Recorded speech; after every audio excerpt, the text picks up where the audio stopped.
really good. Welcome back to my channel.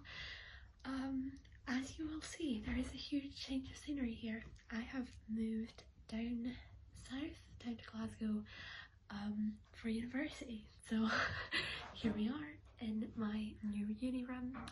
I thought today's video I would sit down, have a chat with you guys about all of this life update and also show you all of the books I have got with me for university, which is basically the books I want to read next. So obviously I had to sort through all my books at home because on my TBR there's like 160 something, I think.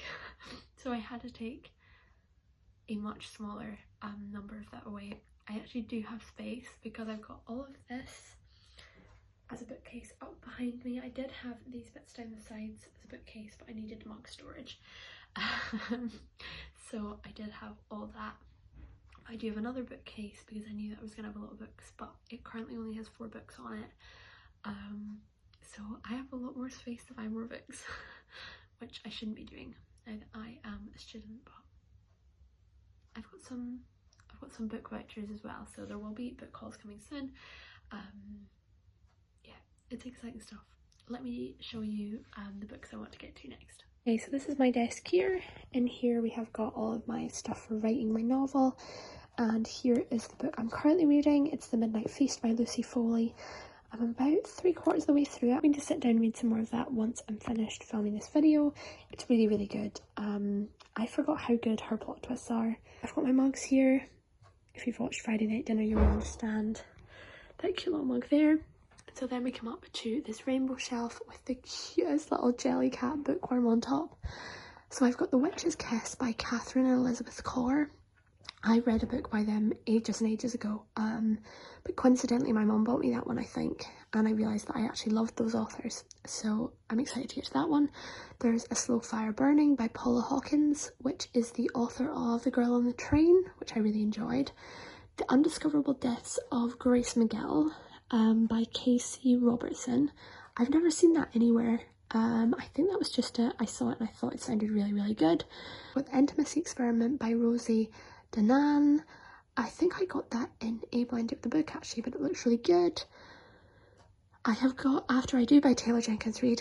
I'm a huge TBR fan. I absolutely love her books, and I think this might be possibly the last one of hers I'm yet to read. I think I've read pretty much every book she's read. Then I've got every book she's written. Then I've got From Look Of With Love by Mariana Zapata. I really, really want to get to this. I'm hoping I'll probably get to it in sort of the winter months, but I really, really am looking forward to that. Then I've got The Lovely Bones by Alice Sebold. My mum has been trying to get me to read that one for ages, and I have seen it all over the place, so I don't know. It's very, very intriguing. It's not the sort of books I usually read, but I am looking forward to it. I've got Let Me Lie by Claire McIntosh. I really, really enjoyed After the End.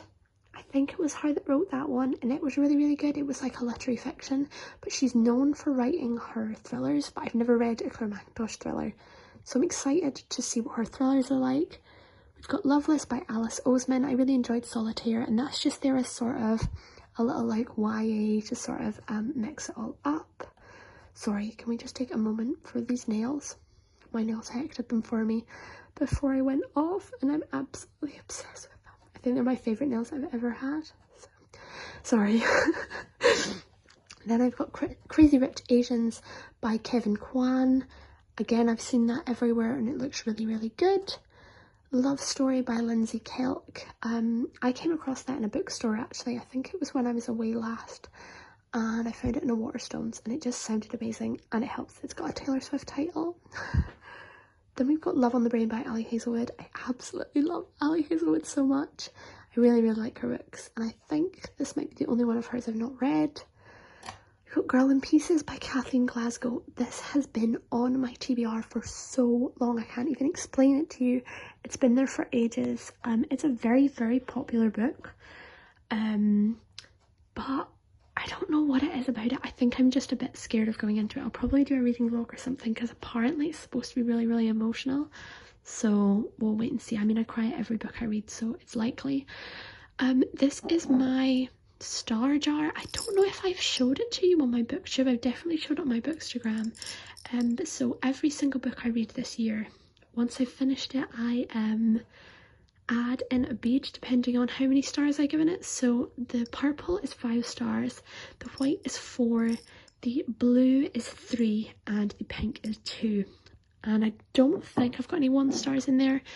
I'm planning on making them yellow, but do you know, the other day I was like, I actually really want a 1 star, be a 1 star book, just so I can put a yellow bead in there, but we're not going to hope for that.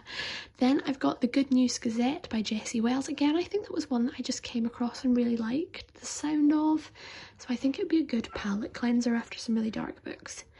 Then I've got 50/50 by Steve Cavanagh. I have really wanted to read his books for so long. I wanted to read his books so much that I actually had 2 copies of this. So if anyone wants the other one, then please do let me know. Then I've got Behind Her Eyes by Sarah Pinborough. I've read other Sarah Pinborough books and they're really good, so I'm excited to get to that one. And then I've got Dark Places by Gillian Flynn. Oh, sorry, that probably made an absolute racket. I think, has she written another book that's really famous? It's a lot more famous than that one. I don't remember what it's called, but that looks really good. It's sort of getting thriller season now.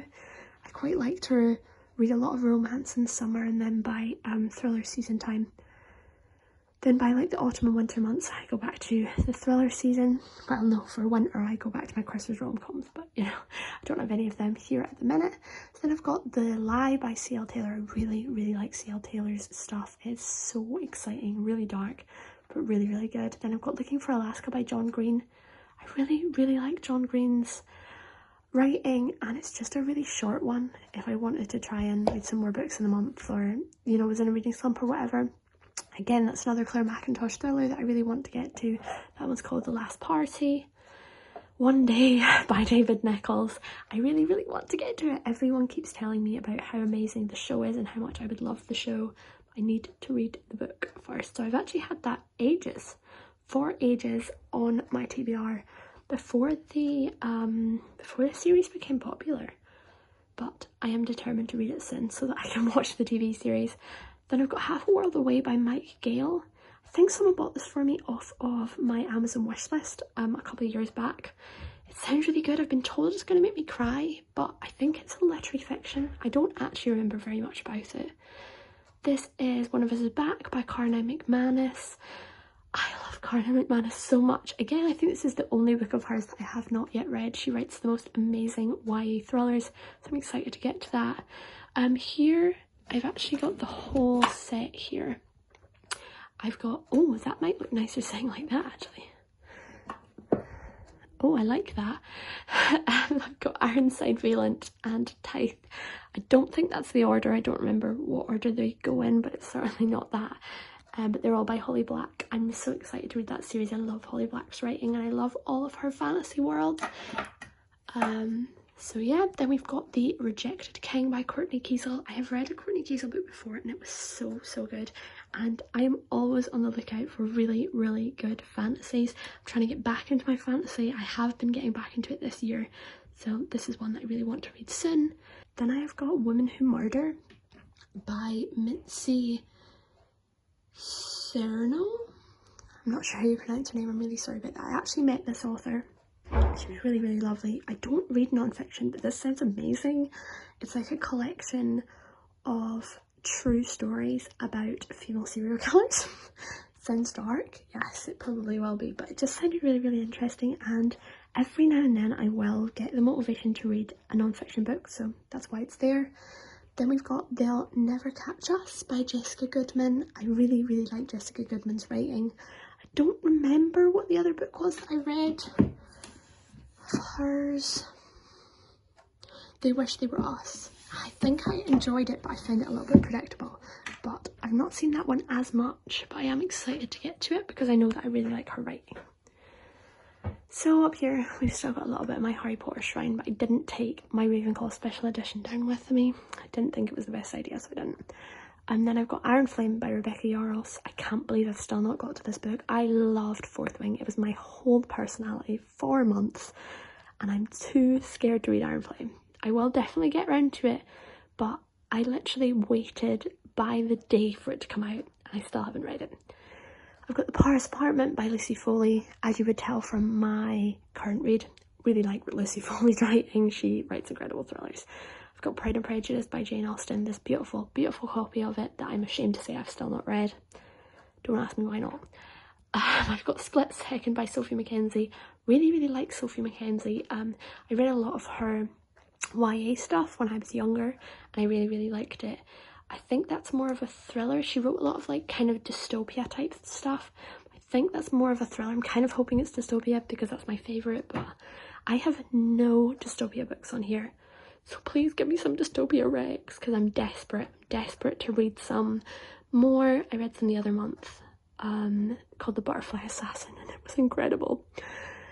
So I'm going to read the next two in that series, but I've been on a bookbound ban all month and I'm actually sticking to it for the first time in forever. So then I've got The First to Die at the End by Adam Silvera. Again, I haven't read this one and I don't know why, because I loved They Both Die at the End. I loved it.